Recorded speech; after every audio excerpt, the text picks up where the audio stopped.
شروع کرتی ہوں اللہ کے نام سے جو بڑا مہربان نہایت رحم کرنے والا ہے۔ اسلام کے 3 مقدس ترین مقامات میں سے ایک مسجد اقصی ہے۔ یہ وہ پاک مسجد ہے کہ جس کی طرف سفر کرنے والے کے لیے بھی بے حد اجر و ثواب لکھا جاتا ہے۔ یہ مسلمانوں کا قبلہ اول بھی کہلاتی ہے۔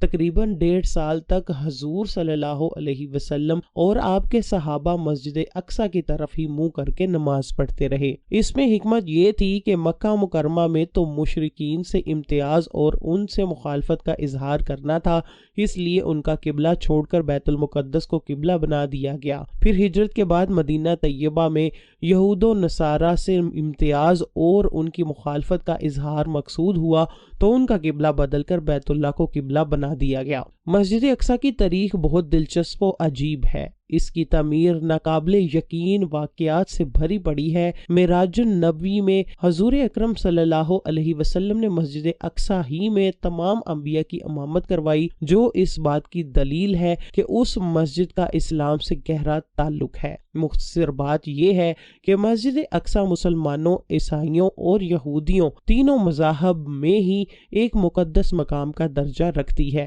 یروشلم کو پیغمبروں کا مسکن بھی کہا جاتا ہے۔ وہاں بہت سے پیغمبر مبعوث فرمائے گئے۔ بیت المقدس کو مختلف قوموں نے اپنے اپنے عقیدے کے اعتبار سے مختلف ناموں سے نوازا ہے۔ یہودی اور عیسائی آج بھی اسے یروشلم کہتے ہیں۔ یہ 2 عبرانی الفاظ یرو اور شلم کا مجموعہ ہے، جس کے معنی امن کا ورثہ ہے، جو کنانیوں کے صلح کے خدا شلم کی نسبت سے معروف ہے۔ بیت المقدس سے مراد مبارک گھر یا ایسا گھر جس کے ذریعے سے گناہوں سے پاک ہوا جاتا ہے۔ اقصی عربی زبان کا لفظ ہے جس کے معنی بہت دور کے ہیں۔ قرآن مجید میں بیت المقدس یا یروشلم وغیرہ کا لفظ تو ذکر نہیں ہوا، البتہ اس کا تذکرہ ان الفاظ میں کیا گیا ہے۔ ہر عیب سے پاک و پاکیزہ ہے وہ پروردگار جو اپنے بندے کو راتوں رات مسجد حرام سے مسجد اقصی تک لے گیا، جس کے اطراف کو ہم نے بابرکت بنایا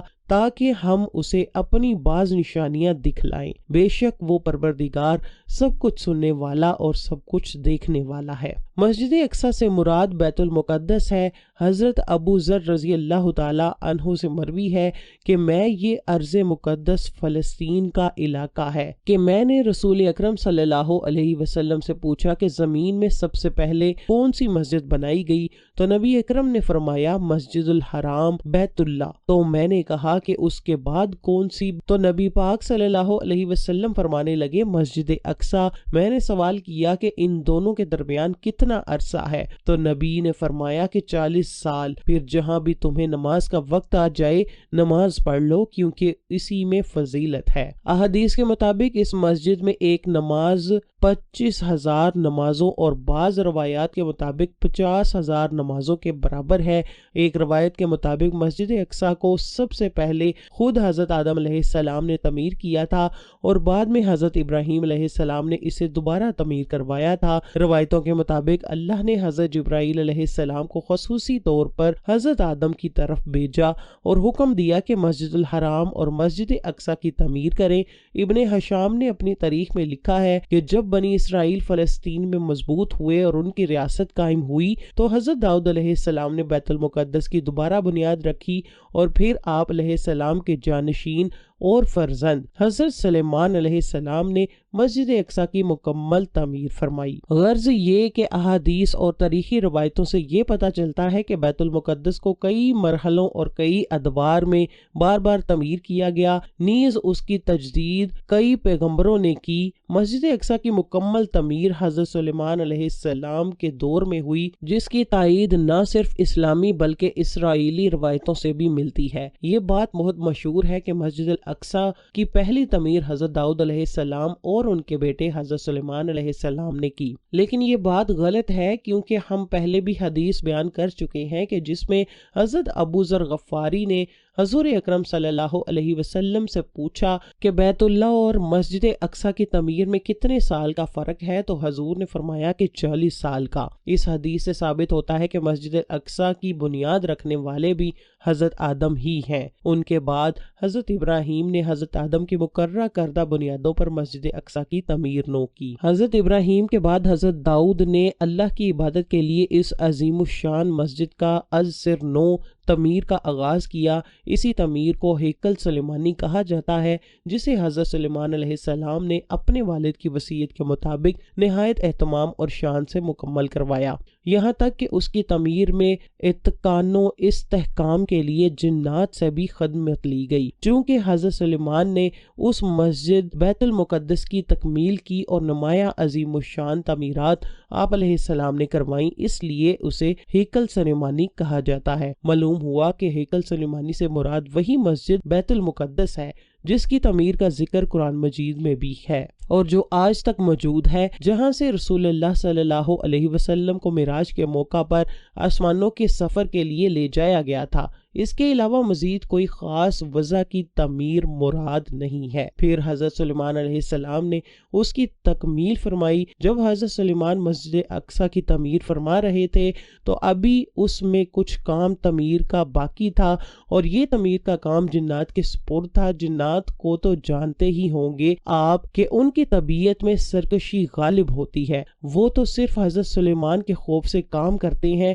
اللہ کے پیغمبر کو چونکہ اپنی موت کا پتہ ہوتا ہے، تو جیسے ہی حضرت سلیمان کی موت کا وقت قریب آیا تو آپ سوچنے لگے کہ اگر میری وفات کا جنات کو علم ہو گیا تو وہ فوراً کام چھوڑ بیٹھیں گے اور تعمیر رہ جائے گی۔ حضرت سلیمان نے تعمیر کی جگہ ایک شیشے کا محراب بھی بنوایا ہوا تھا، جس میں وہ عبادت بھی کرتے اور مسجد کی تعمیر پر نظر بھی رکھتے تھے۔ آپ کا معمول تھا کہ کئی مہینے تک آپ اس محراب میں رہ کر عبادت کرتے اور جنات کی جرت نہ ہوتی کہ کوئی اس محراب میں داخل ہو سکے۔ حضرت سلیمان علیہ السلام نے باذن ربانی یہ کیا کہ جب موت کا وقت آیا تو موت کی تیاری کر کے اپنے محراب میں داخل ہو گئے، جو شفاف شیشے سے بنی ہوئی تھی۔ باہر سے اندر کی سب چیزیں نظر آتی تھیں، اور اپنے معمول کے مطابق عبادت کے لیے اپنی چھڑی کا سہارا لے کر کھڑے ہو گئے کہ روح پرواز کرنے کے بعد بھی جسم اس عصا کے سہارے اپنی جگہ جمع رہے۔ حضرت سلیمان کی روح وقت مقرر پر قبض کر لی گئی، مگر وہ اپنے عصا کے سہارے اپنی جگہ جمے ہوئے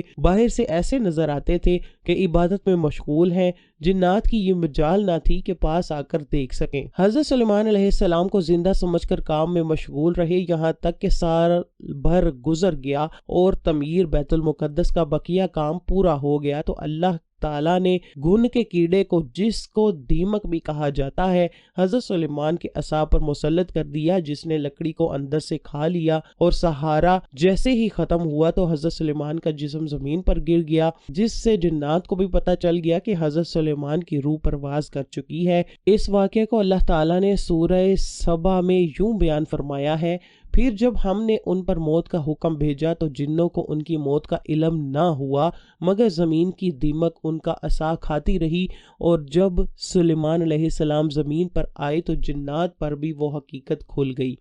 اگر وہ غیب جانتے تو اس خاری کے عذاب میں نہ ہوتے۔ دوستو، آج مسلمانوں کے لیے باعث شرم یہ بات ہے کہ ہماری وہ زمین جسے برکتوں کا خزانہ سمجھا جاتا تھا، وہ مسلمانوں سے چھن چکی ہے۔ 1948 میں دوسری جنگ عظیم کے بعد اسرائیل کو فلسطین میں داخل کیا گیا۔ 1967 میں 6 روزہ جنگ میں اسرائیل نے عربوں کو شکست دے کر دوچار کرتے ہوئے یروشلم بیت المقدس پر بھی قبضہ کر لیا۔ اس کے بعد صورتحال یہاں تک آن پہنچی کہ 21 اگست 1969 کو ایک آسٹریلوی یہودی ڈینس مائیکل روہان نے قبلہ اول کو آگ لگا دی، جس سے مسجد اقصی 3 گھنٹے تک آگ کی لپیٹ میں رہی اور جنوبی مشرقی جانب عین قبلہ کی طرف کا بڑا حصہ گر پڑا۔ محراب میں موجود ممبر بھی نظر آتش ہو گیا۔ اس المناک واقعے کے بعد خواب غفلت میں ڈوبی ہوئی امت مسلمہ کی آنکھ ایک لمحے کے لیے بیدار ہوئی، اور سانحے کے تقریباً 1 ماہ بعد 25 ستمبر 1969 کو مراکش کے شہر رباط میں OIC کا قیام عمل میں لایا گیا۔ لیکن یہ ادارہ جو القدس کی آزادی اور امت مسلمہ کے اتحاد کی خاطر وجود میں آیا تھا، آج ایک دفتر میں سمٹ کر رہ گیا ہے۔ آج فلسطین کا مسئلہ عالم اسلام کا مسئلہ ہی نہیں نظر آتا، آج بھی مسلمانوں کا قبلہ اول پکار کر مسلمانوں کی غیرت کو جھنجھوڑ